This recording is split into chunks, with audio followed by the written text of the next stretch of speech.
Welcome to the Living Like Larry podcast, home to video game news, updates, reviews, and many more.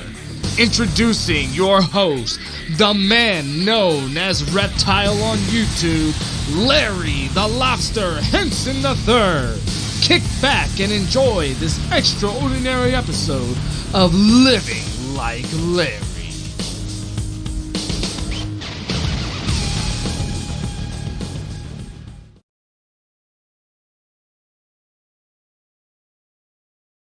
I want to thank you for the intro. I really do apologize about that because my mic, for whatever reason, stopped working. So it was a little slight malfunction at the beginning. But welcome back to another episode of Living Like Larry podcast. Once again, we're live. I was supposed to have it pre-recorded, but I never had anything done beforehand.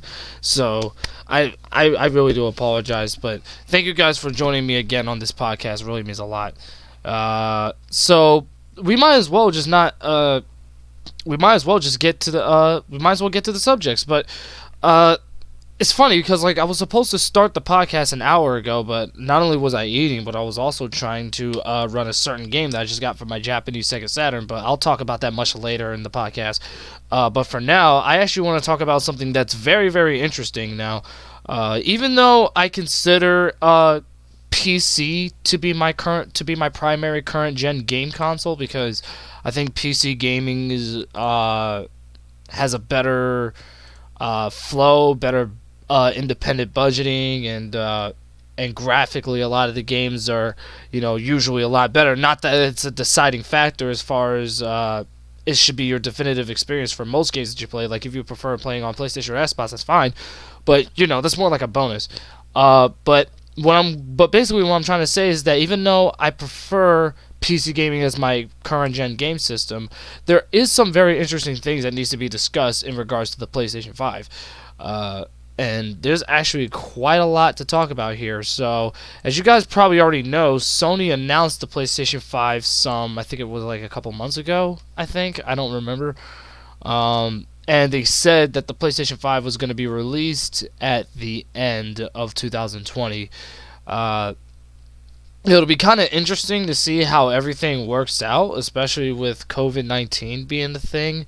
Because you already know that because of COVID-19 that a lot of game companies have been hit really hard, with regards to the staff and all that stuff. Like even Nintendo got hit pretty hard too, because the biggest reason how come a lot of the regular Nintendo Switch models haven't been coming out as it should be is because Nintendo has been hit pretty hard by the pandemic, so it's hard for them to mass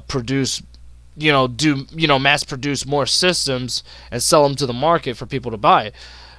So yeah, COVID-19 has really affected everybody. And when I mean everybody, I pretty much mean the entire world, really. Okay, well, maybe not the entire world. That's maybe a little too far-fetched. But basically, it's affected the whole planet Earth, is what I'm trying to say. I'm not trying to make it sound like COVID would infect the entire universe, although I wouldn't be surprised if it does. I mean, it'd be surprising. But anyway, I don't mean to move off topic, though. But there's actually some interesting things that we should talk about in regards to the PlayStation 5. A common question that a lot of people have is the PlayStation 5 dead on arrival? Is this system going to get its ass handed to by the Xbox Series S in a similar way how the PlayStation 3 was wasn't as popular as the Xbox 360, in large part due to the fact that the PlayStation 3 was severely expensive when it first came out. It was prone to failing. And the Xbox 360 also tend to play games at a more stable frame rate. And one of the biggest examples is Red Dead Redemption. There are some noticeable frame drops in the PS3 version. I mean, I personally think the PS3 version is great, but because it's still Red Dead Redemption either way. But the Xbox 360 version tends to run at a staple 30 frames per second. So that's just a good example. But you might be wondering, what does this have to do with the PlayStation 5? That's because there's actually a lot of sources that I do want to discuss in this podcast as far as why people think that the PS5 is pretty much doomed. And this one right here, this one is an article from Hypebeast. It was an article from last month. And basically what they're saying is that according to sources such as Digitimes, Hypebeast reported that supposedly Sony industry reports are hinting that the PS5 is not going to have a very lengthy lifespan. You know what I mean? Because we actually have no idea why this is. Because at first I thought to myself, maybe this has something to do with COVID-19, but not necessarily. But yeah, this is just based on what the industry reports are saying. Like, they're hinting that the long-term plans of the system is gonna be shorter than what most people would expect. Even despite this planned life cycle, Sony is expecting to ship approximately 120 million PS5 units over the next 5 years, so that way they can have a leap ahead over the Xbox Series S. I'm sorry, not the Xbox Series S. I meant the Series X. I'm sorry. But yeah, that's what they expect. That's what they expected to happen. But we're not exactly sure. But that's what they're planning to do, though. That's what they're planning to do. So it's really lame. But that's not the only reason why people are worried too. Like, there's also an article from The Sun that also says that there's actually some good things about the PS5. That should be discussed. There actually are more cons to the PS5, believe it or not. There's a ton of them, believe it or not. In fact, before we get to the good side of the PS5, let me discuss another reason why people think the PS5 is dead on arrival. That's because Sony announced that it's not going to be backwards compatible with PS4 hardware, and the backwards compatibility on the PlayStation 5 is going to be pretty much limited. Like, what they're planning to do is that they plan to have it used to be, believe it or not. Actually, the NES Mini, SNES Mini, the TurboGrafx-16 Mini, the PlayStation Classic. So retro gaming is definitely at its highest popularity. You know what I mean? PS3, even though there were certain models that were able to play PS2 games, like the fat models, for instance, it still had to be used and emulated. Used a PS1 emulator, so it sometimes the way the games played would vary. Honestly, though, between you and I would just stick to buying a PlayStation 1 and just pretty much playing the classics, because honestly that's the definitive way to enjoy PS1, but that's just me. Anyway, I don't mean to jump off topic here, but I do know this, though. I know that the PS5 is backwards compatible with at least most of the PS4 games and the PlayStation VR, but any video game console ever got to it. I feel like what a lot of video game consoles are doing is that they're slowly disconnected. Don't worry, it should reconnect any minute. The podcast is on a delay. The podcast is on a delay, so it'll work out. But anyway, what was I saying? Yeah. So what was I saying? So what I was saying also, visuals and the higher frames and all that stuff. Like, I'm also a classic gamer, so like I've played a lot of classic games that don't have those type of visuals and stuff like it's a very, very huge possibility. And honestly, I am looking forward to the future of the PlayStation 5, because it has the potential of being something. You know what I mean? Like, it actually has a lot of potential. But the only way Sony is ever going to make money, a lot of money off of this hardware, is if they make it so where it's very, very much compatible with the older stuff. That's exactly why the PlayStation 2 was very popular. You see, the reason why the PlayStation 2 was popular.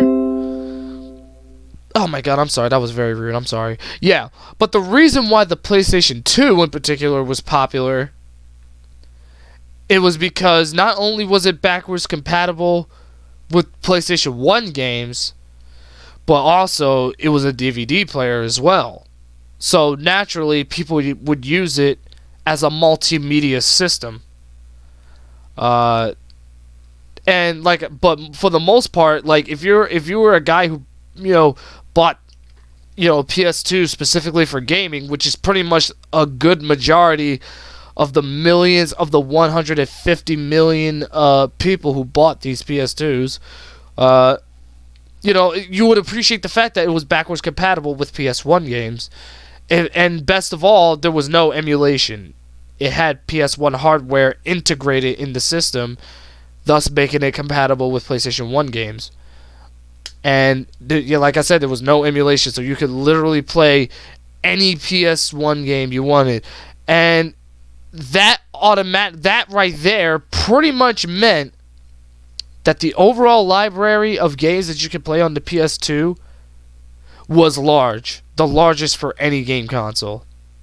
That's what made the PS2 so popular. If Sony wishes to achieve a similar success, my suggestion would be to have the PS5 be backwards compatible with its previous incarnations.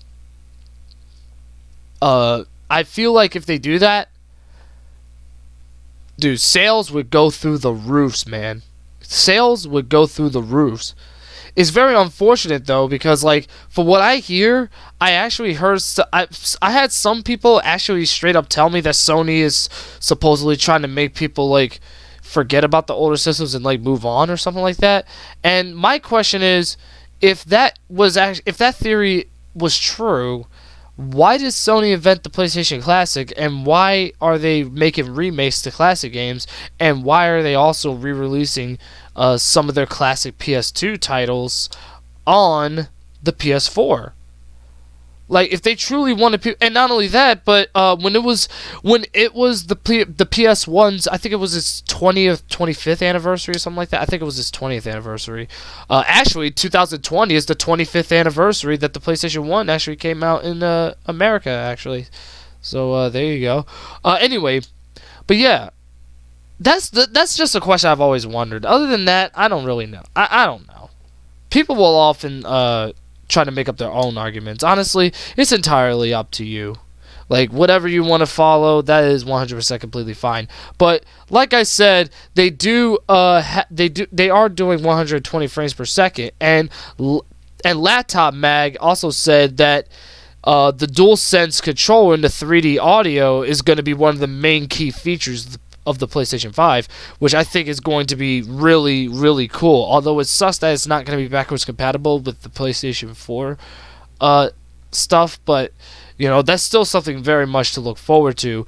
But while we're on the topic of Xbox,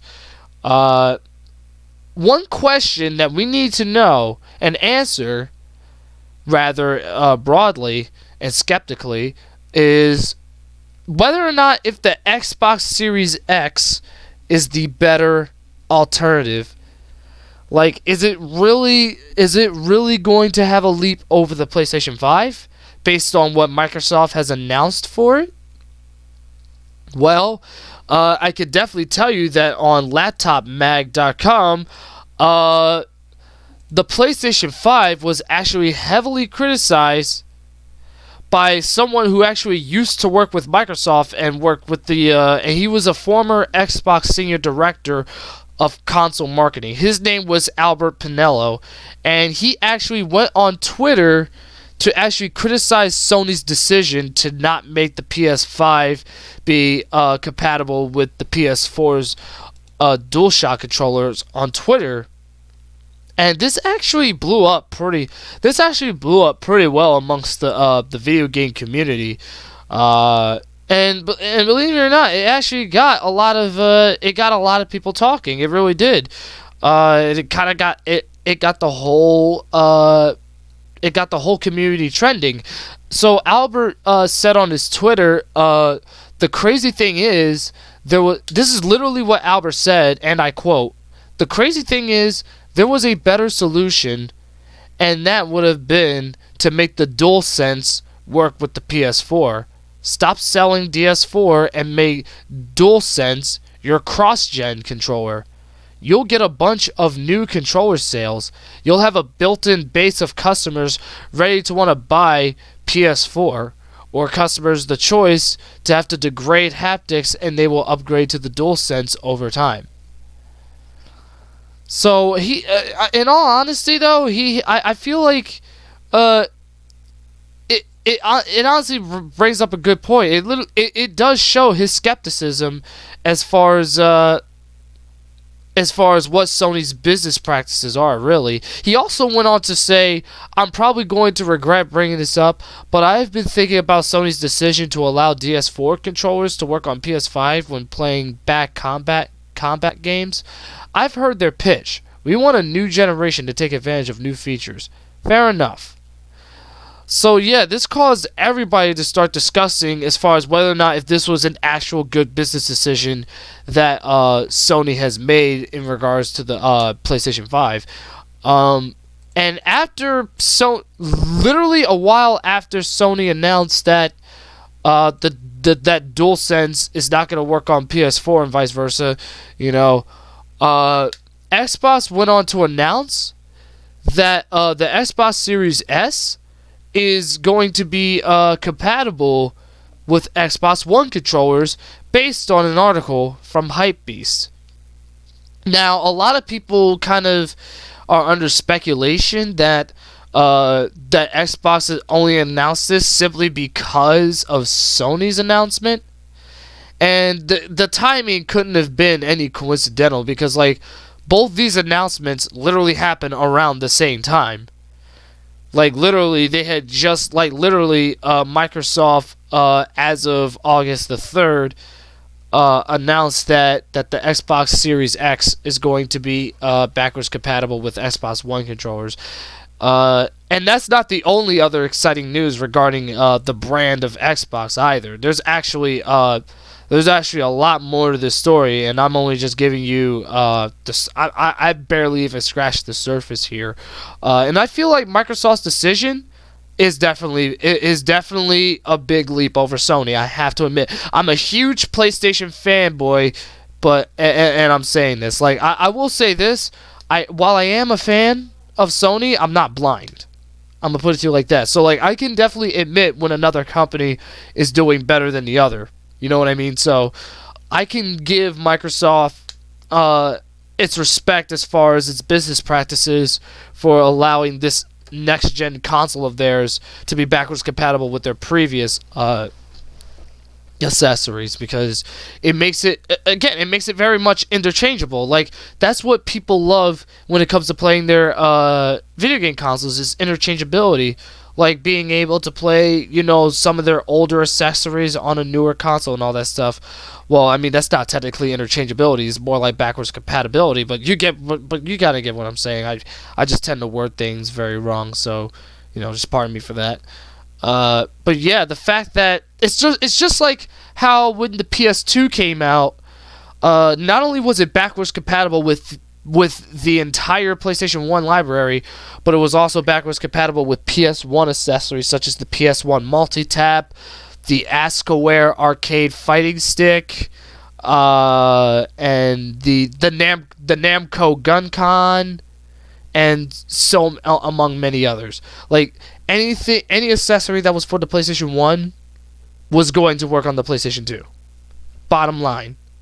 Although some people believe that, it's funny because some people actually kind of believe that when they made it so where people can play PS1 games on their PS2s, some people actually believe that playing PS1 games all the time on your PS2 actually damages the laser, specifically on the fat PS2. But I don't think that's true. I feel like that's just a myth. Because the original PS1 models also ran out from time to time. But anyway, I digress. With regards to Xbox, this is what they said on Twitter. They said Xbox said Xbox Series X is backwards compatible with all Xbox One controllers across all games. Official Xbox controllers, Xbox Adaptive Controller, Xbox Elite wireless controllers, and the SCUF controllers, or the SCUF controllers. So basically, any Xbox One accessory is going to work on the Xbox Series X, which I feel like that is a very, very great decision. But there's also more good news for Xbox in the near future. And this one's actually really exciting. This one I'm actually personally excited for because even though I haven't been with the Xbox brand in a long time, and I don't mean it so where I jumped the bandwagon and just like started being a fanboy of them, as it was just a better alternative at the time when I got the Xbox 360. It's the fact that in September, the Xbox project, Microsoft is going to be releasing a stream service.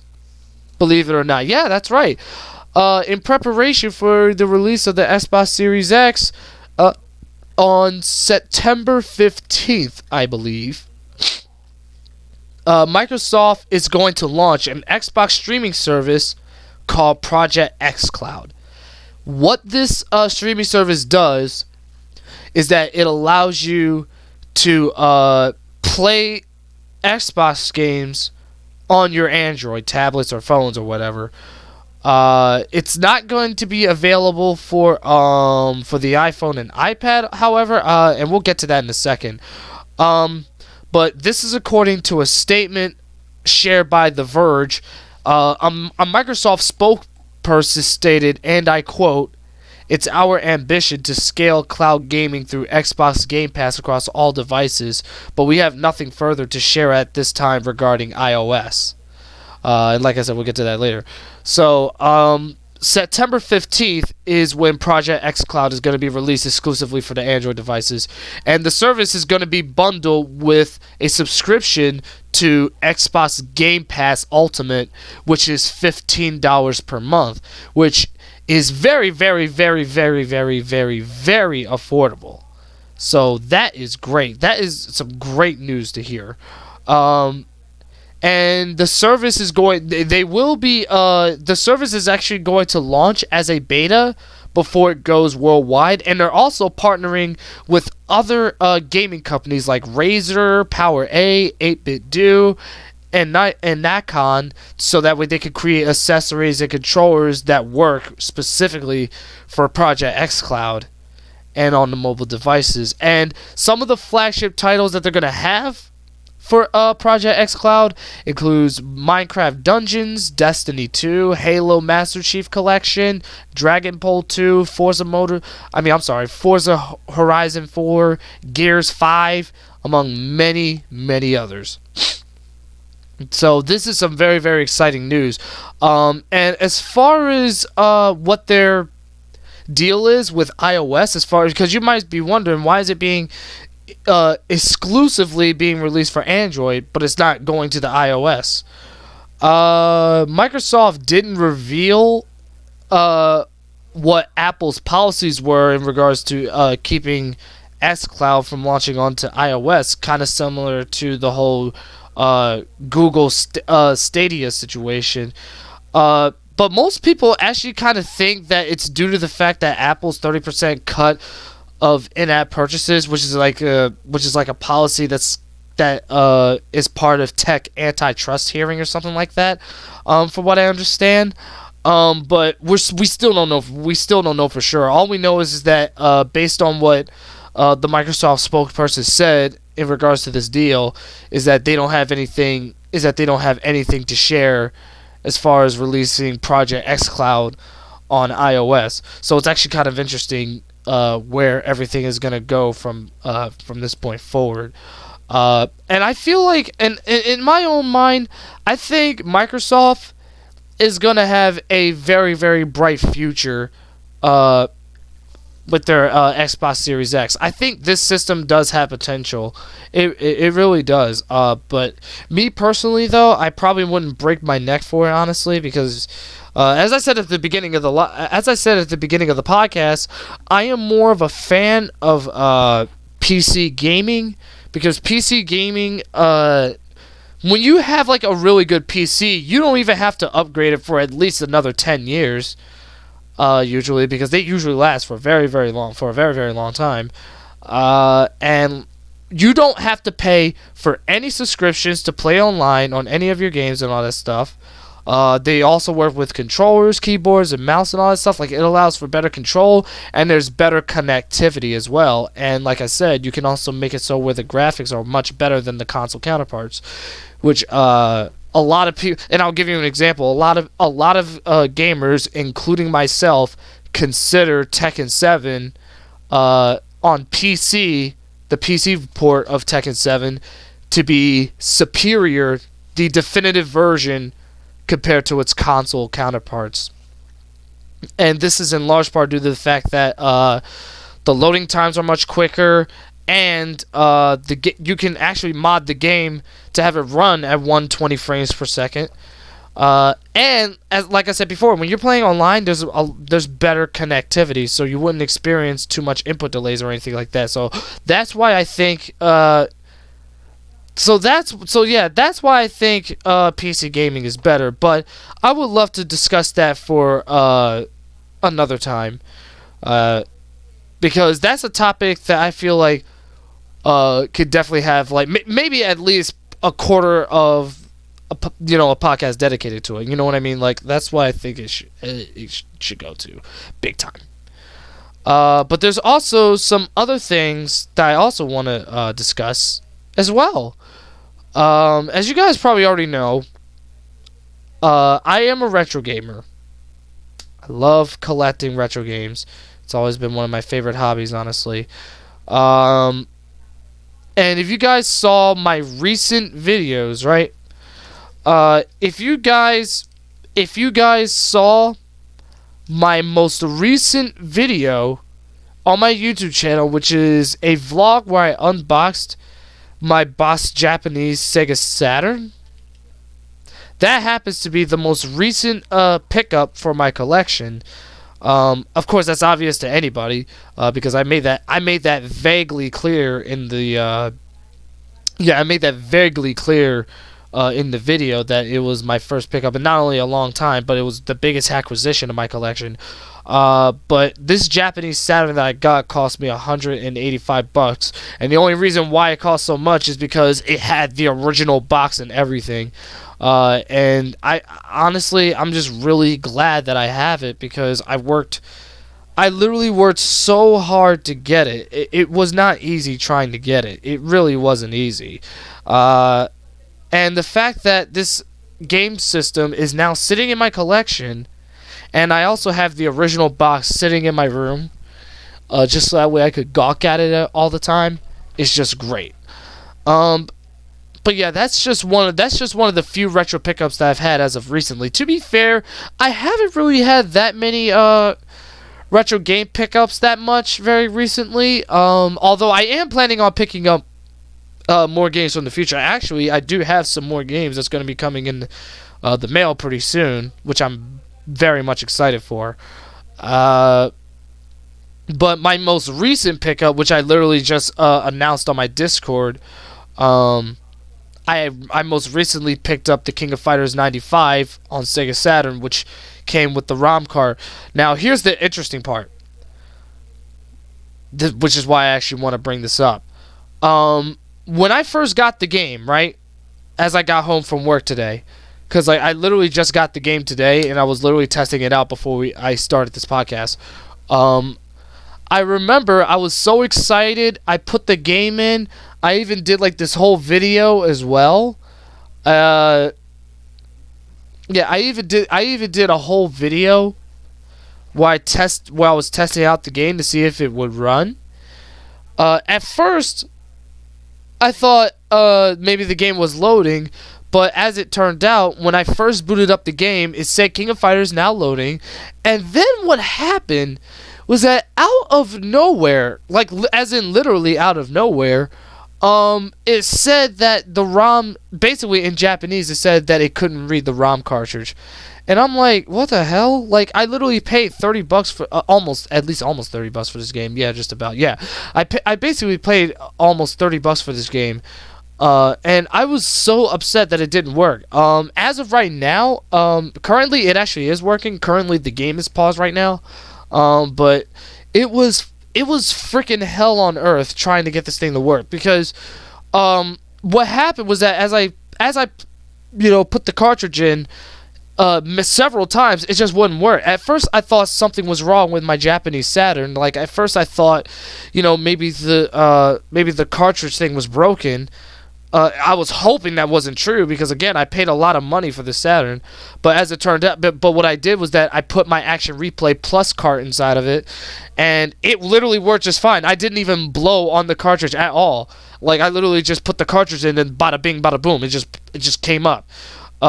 King of Fighters, on the other hand, given the fact that this is a used cart, of course it would be basically worn out a lot. It was just hell on earth, dude. Like, it would refuse to turn on. You know what I mean?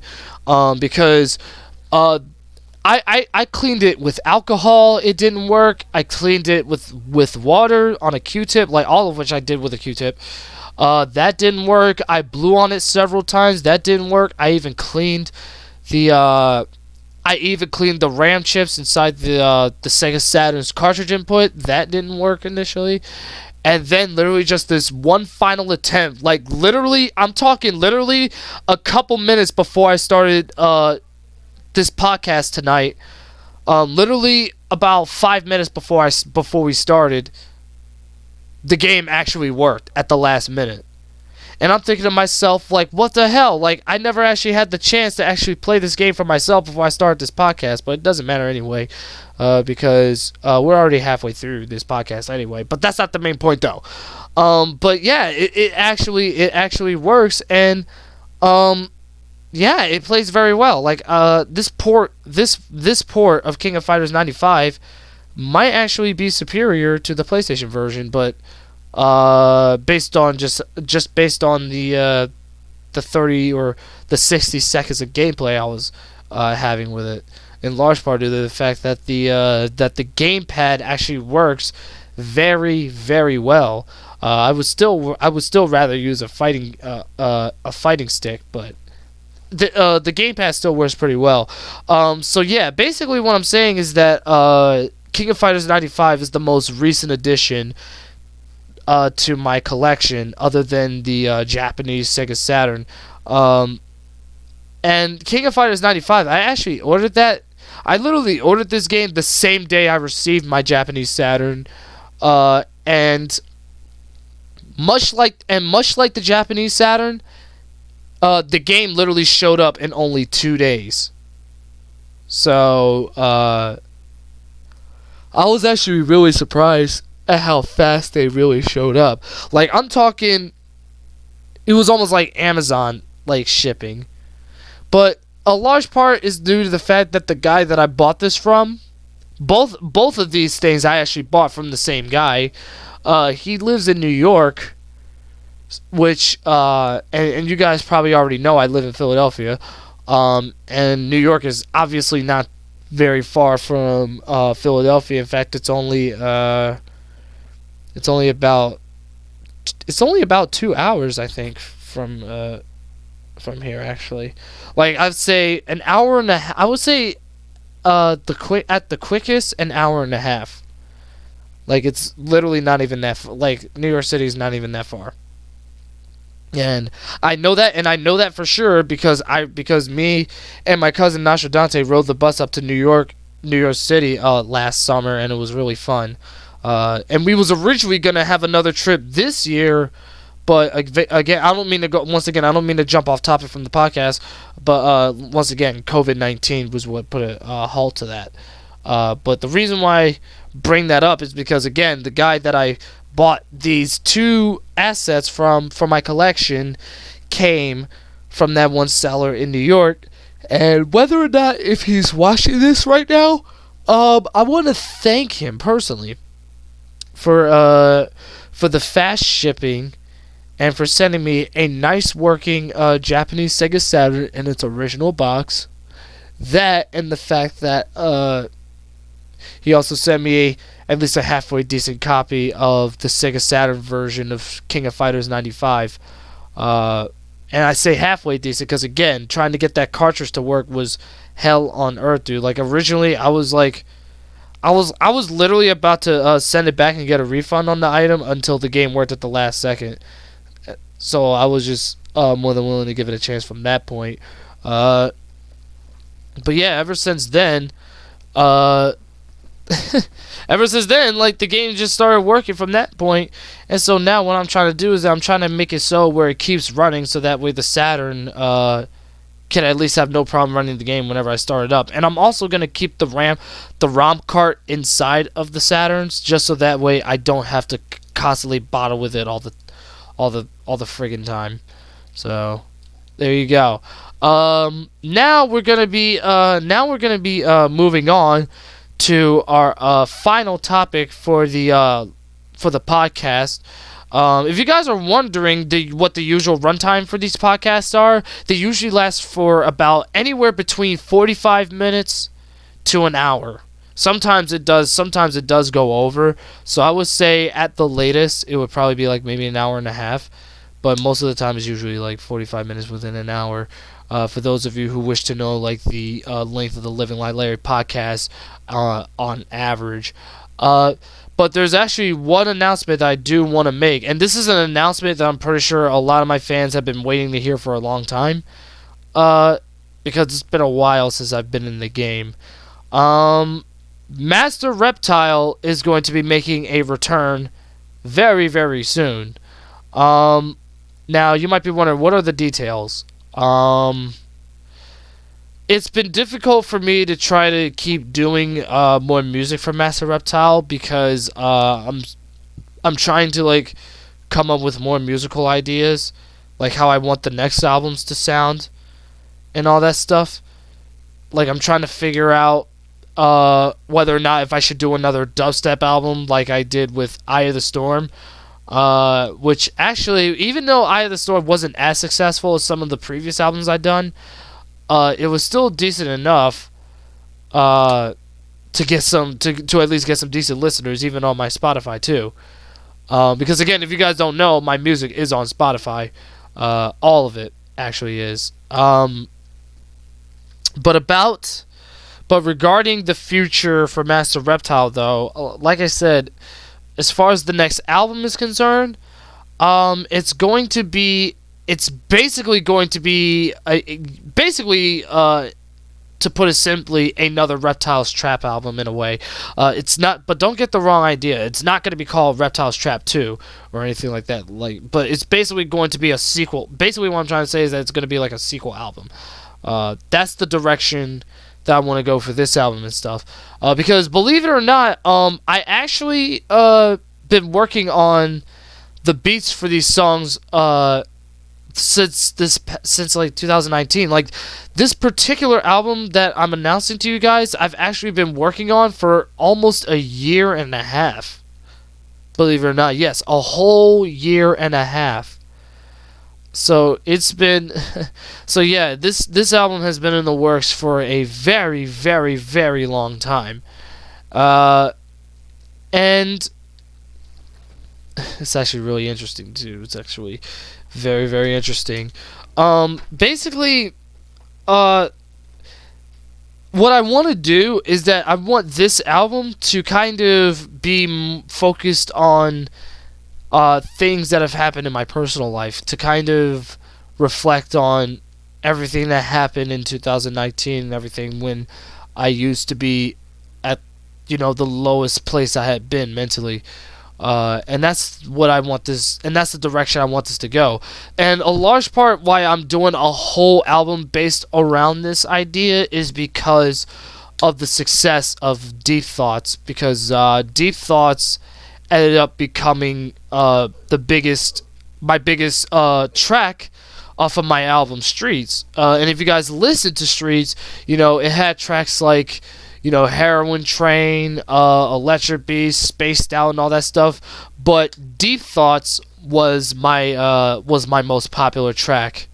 And it's weird because that was actually the first time that was actually the first time that I've ever officially had done vocals in a song as MasteReptile. And I feel like that was actually a great start too, because I was really going through a lot during that time. So when I wrote that song, it was literally just a great way for me to like let out all of my negative emotions in a very productive way, and evidently it paid off very well.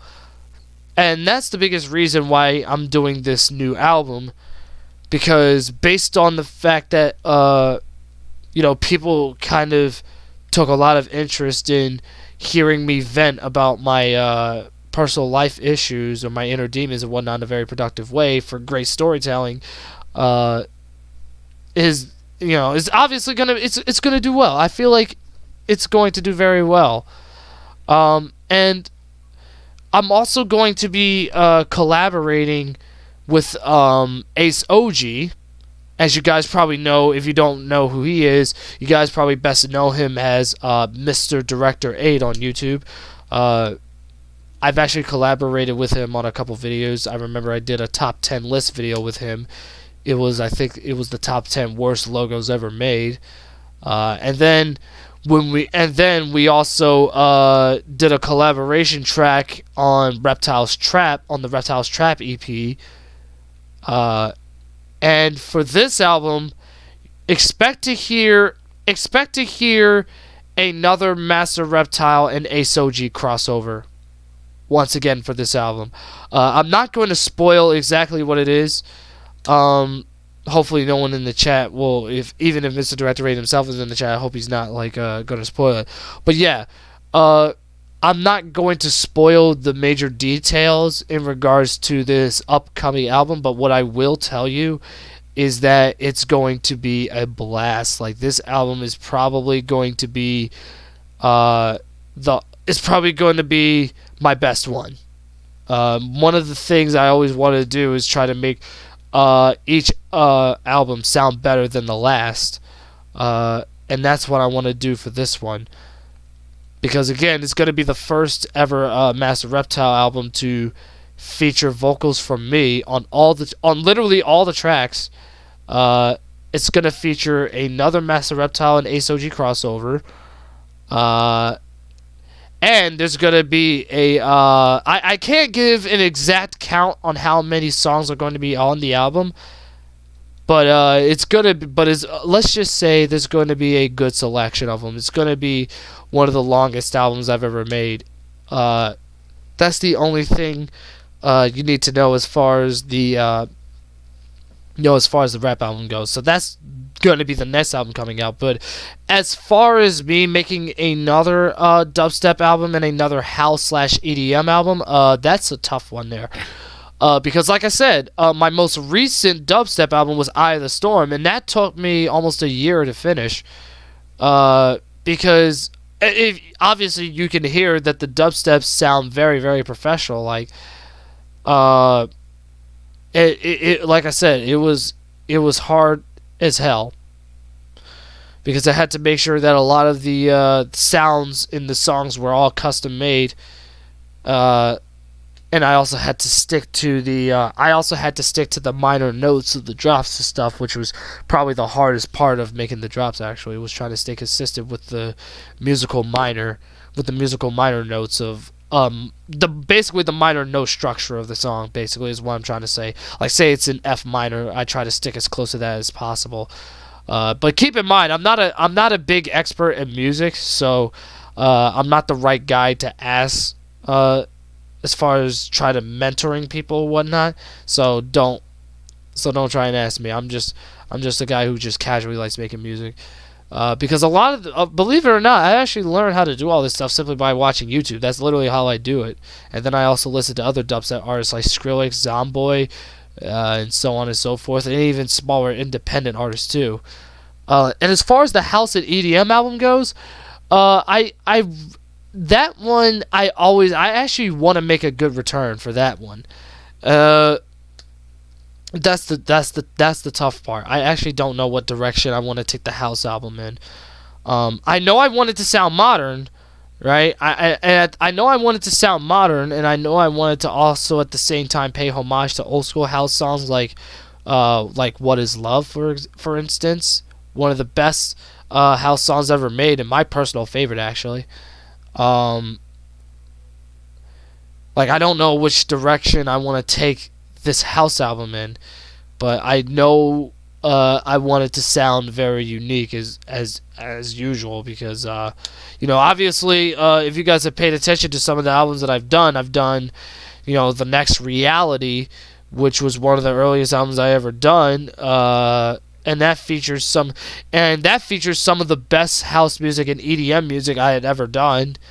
And then, like I said, and that's the thing, I only have one album dedicated entirely to house and EDM music, which was The Next Reality.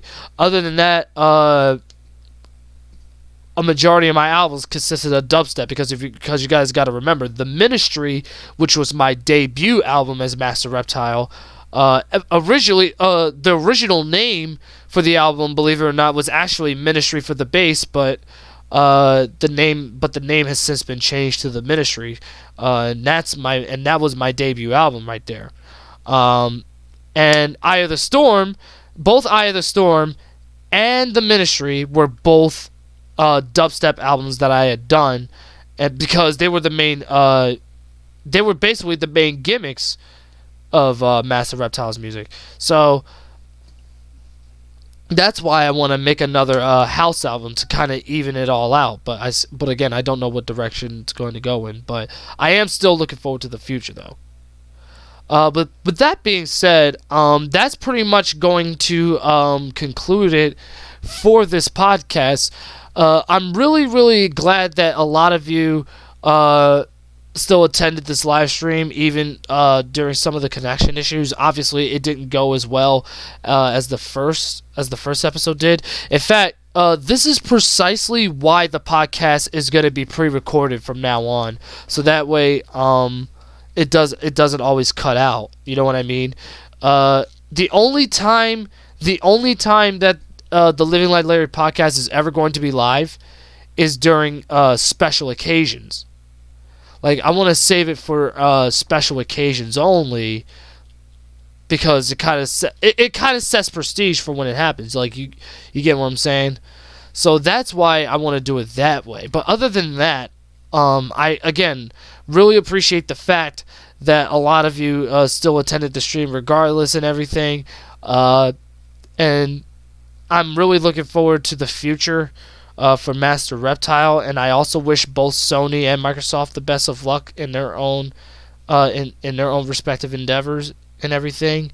And I also am really proud to own a Japanese Sega Saturn with its original box and everything, along with these awesome kick-ass games like Fighters Mega Mix, Dead or Alive, King of Fighters 95, House of the Dead, and Grandia. Like, I'm just really glad to have them, even though Grandia isn't so much as import friendly. But hey, there you go. That's something. That is something, right? So with that being said, I'm really glad that you guys were able to attend this stream.